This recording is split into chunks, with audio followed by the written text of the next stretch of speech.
Most lawyers will go their entire career without ever doing this, and I did it without a law degree.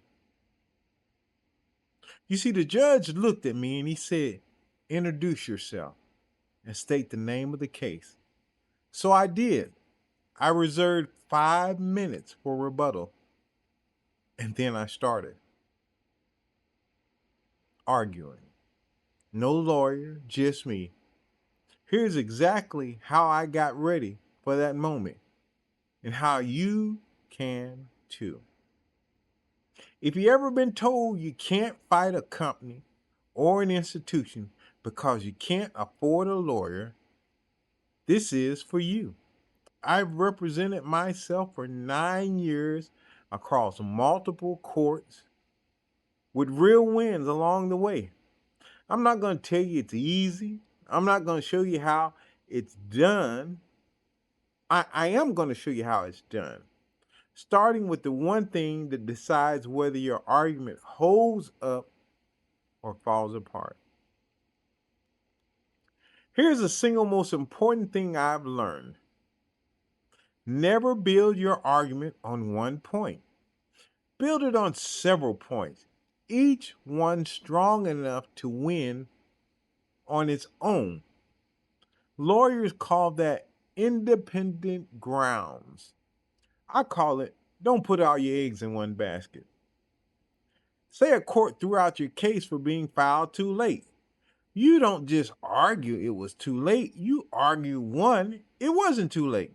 Two, even if it looked late, the clock didn't start when they said it did. Three, even if it did,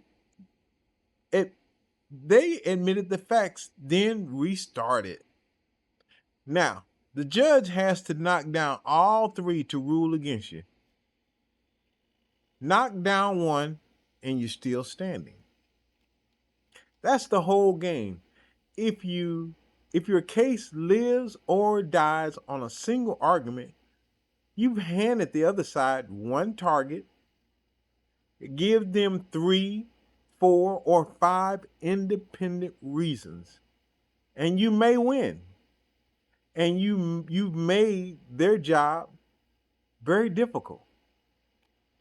Second lesson: don't courts don't always go by what you call your claim. They go by what it actually is. The substance, not the label.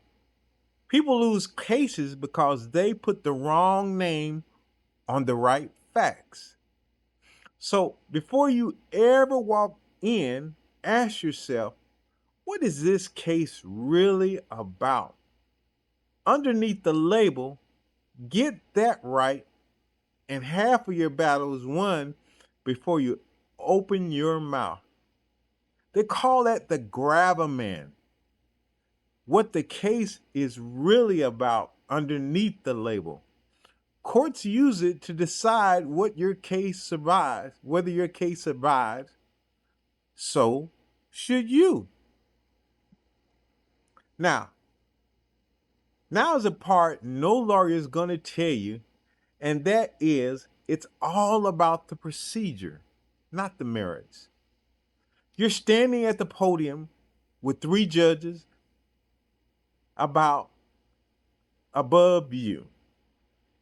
There's a timer running the whole time, and watching that clock while you're answering questions you didn't prepare for a pressure nobody mentions. Nobody tells you this part. You think you're going to stand up and deliver this beautiful speech you practice, and you're not. The second you start, the questions come. You have to know your argument cold because you'll be answering, not reciting. That's why reserving those 5 minutes of rebuttal, it's your chance to clean up everything and get the last word. I walked out of there and I thought it went well. But here's what standing in that room taught me. It's not about sounding smart. It's about being ready.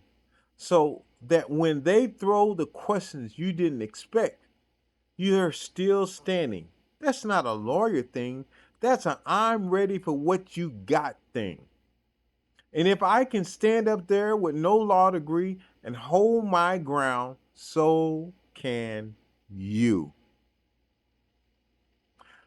I'm still in the middle of this fight. The court hasn't ruled yet. When they do, that's the next video. And I'll break down what happens. If you ever thought about standing up for yourself in a courtroom and didn't know where to start, subscribe. That's what this channel is all about. Justice for us all. Honk out. Peace.